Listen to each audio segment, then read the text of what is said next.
छोटे से गांव अनंतपुर के बीच एक नौजवान लड़का राघव एक दिन अपनी पत्नी सुनीता और अपने सामान के साथ बस से उतरता है।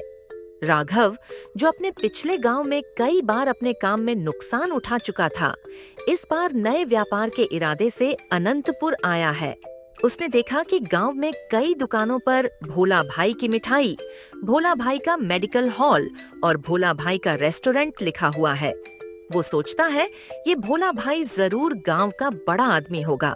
एक खाली दुकान पर किराए के लिए का बोर्ड लगा देखकर राघव पड़ोस की एक दुकान में गया और पूछा, भैया, ये खाली दुकान किसकी है? दुकान वाले ने कहा, वो भी भोला भाई की है। गांव की लगभग सभी दुकानें उसी की हैं। तभी भोला भाई खुद दुकान में आ गया और राघव ने उससे कहा, नमस्ते भोला भाई, मेरा नाम राघव है और मैं पड़ोसी गांव से आया हूँ।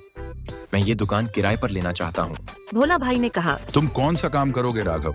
राघव ने कहा, मैं कोलकाता स्टाइल काठी रोल्स बेचना चाहता हूँ, जो शहर में लोगों को बहुत पसंद है। भोला भाई ने कहा, ठीक है, तुमसे किराया 1000 रुपये महीने का लूंगा। राघव खुश हो गया और काम शुरू कर दिया। अगले दिन राघव और सुनीता ने दुकान को सजाया और राघव के प्रसिद्ध काठी रोल्स का बोर्ड लगाया। थोड़े ही दिनों में राघव की दुकान पर लोगों की भीड़ लग गई। सबको नए स्वाद की चीज बहुत पसंद आई और राघव का धंधा छा गया। लेकिन कुछ महीनों के बाद भोला भाई फिर से राघव के पास आया और बोला, अब दुकान का किराया 5000 रुपये महीने का होगा। अगर पसंद ना हो तो दुकान छोड़ दो। राघव उदास हो गया। इतना ज्यादा किराया दे पाना मुश्किल था, इसलिए दुकान बंद करके वो घर लौट गया। राघव ने अपने सास ससुर और पत्नी सुनीता को अपनी परेशानी बताई। उसके ससुर ने कहा, बेटा, लोग तुम्हारी चीज के लिए आते हैं, दुकान के लिए नहीं। तुम छोटी सी रेहड़ी पर अपना काम शुरू करो। अगले दिन राघव ने राघव के कोलकाता काठी रोल्स का बोर्ड एक ठेले पर लगाया और अपना स्टॉल भोला भाई की दुकान के सामने ही लगा दिया।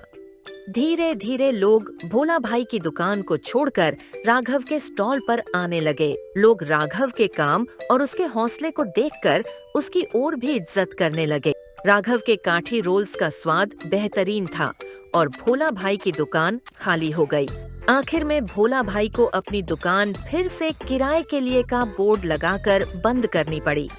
राघव को समझ आ गया कि एक अच्छा धंधा अच्छी जगह से नहीं, बल्कि मेहनत और अच्छी चीजों से चलता है।